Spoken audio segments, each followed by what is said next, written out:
This AgVision program is made possible through the generous support of Syngenta Seeds NK brand. The results you need, the freedom to choose. And by Farms.com. Ag news, market prices, ag careers, and farm real estate. You'll find it all at Farms.com. The personal nature of, as you mentioned, these businesses often, well, I'm going to ask you, does it often result in guilt that the farm should be kept in a certain way, farmed in a certain way, kept in the family, all of those issues? Is that a fairly paralyzing issue? Expectation is a shortcut to discontent. And so you really need to focus on where the passion is, where the common family vision is, and what the family all wants to see happen. And once everybody's agreed on those common interests, then you can talk about the fears or the guilt or the feelings. And you know, there's so much change in agriculture. There's some great new models happening out here in the West where farm neighbors are actually building new alliances and creating new models for how a farm can work.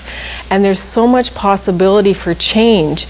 But if you have an attitude that conflict is bad and change is awful, then you're going to be pretty stuck. And I'm trying to help get them out of that rut and get them to look at what their options are, to communicate clearly about those options, and then to go for it. So that's why you say it's okay to fight? Yes, exactly. Conflict is a normal part of life, but normal is only a setting on your dryer, Kevin. And it's okay to make a request. And there's great teleseminars. I attended one called Only Pick a Fight When You Can Win. And my conflict resolution training has taught me how to put things into graphs, and I draw pictures on my flip chart, and I show families that it is okay to argue. And in some families the culture is we just don't fight. And then they call me in as a coach because it's not working, because conflict management is a business risk strategy. You have to know how to disagree and how to move forward with those common interests. I'm a little nervous to ask you what some of those other props are for that you've got there. You've got a banana? Yes, I have a banana, and this is all about letting go and dropping the banana. It's my story about monkeys in India that get bopped on the head by Farmer John in crop protection because they're not willing to let go of the banana, so I often have a banana. I have with me a slinky, Kevin, because life is not a straight line, and that is why farming is so stressful right now, because all these people have worked so hard. Some people in Saskatchewan are facing year 3, some in Manitoba year 4 of really hard time financially. The BSE issue's not totally resolved, and there's no guarantee that if you work hard you'll have success. So I'm encouraging families to build relational capital, to take care of their key relationships, to change what they can change, and to move forward together with really good support systems. And hopefully there'll be that resiliency factor that Dr. Gerard talks about to be able to bounce back and to face the reality that's setting in. One of the things I'd like to touch on, Al Scholes was on this program from the Best Practices Group in Saskatoon last season, and he made mention of several of the factors of successful farm families, and he went through some what were typical factors. One of the factors he mentioned, which surprised me, of the successful farm families were the ones that have passion. Do you find that resonates in your work?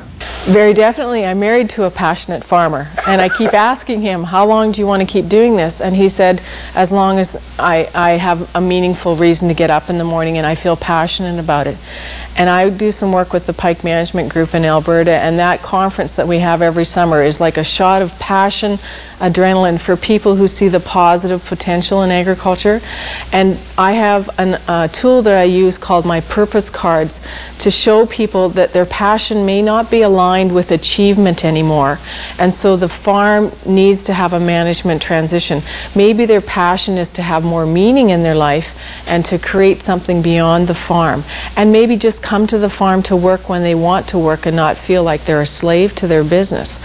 So passion and purpose, meaningful life. You can do a lot of things, Kevin, for very little money if the passion is still there. But if the passion is drained out of you and a depression sets in and you don't even feel like getting out of bed to do the chores anymore, then you need to really look at how am I going to make a transition to get back to where I'm actually going for it again.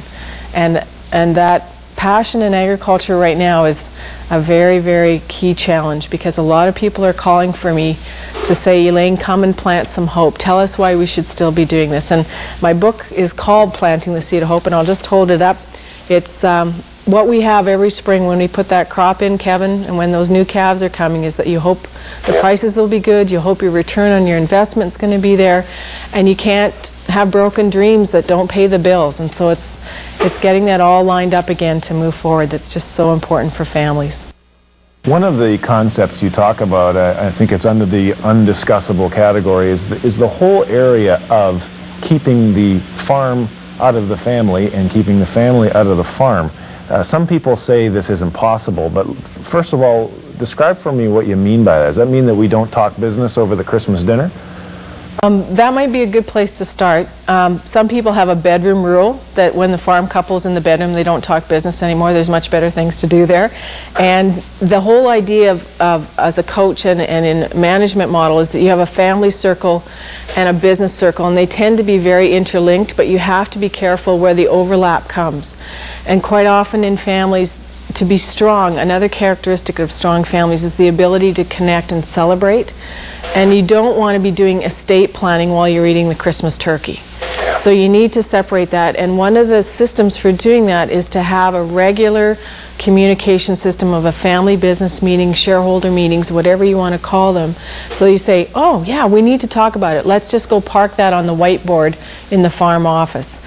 And you'll do a lot of reading on farm family businesses and family business enterprises. And the families that are successful can celebrate the business, but they can also connect totally separately from the business and park that in a separate discussion. So I think it's healthy to have good boundaries, and families that are healthy in business really are clear about their role, and they can put the hat on and say, I'm talking to you now as a dad, I'm not talking to you as your boss or as your partner, and be really clear about your roles and responsibilities for the family. And I read something interesting, Kevin, that really struck me, is that we talk a lot about businesses being strong and having business leadership. I want to encourage families to look at being intentional about their family's leadership and how they're grooming passion for building that emotional capital in their family. Well, I think Solomon was probably right when he said there's really nothing new under the sun. These issues are so common in nearly every farm family, maybe all farm families. And anytime I do interviews like this, I get emails from people who say, you know, your guest hit the nail right on the head. And Elaine, you did exactly that. Thank you for planting some seeds of hope here on AgVision. Thanks, Kevin.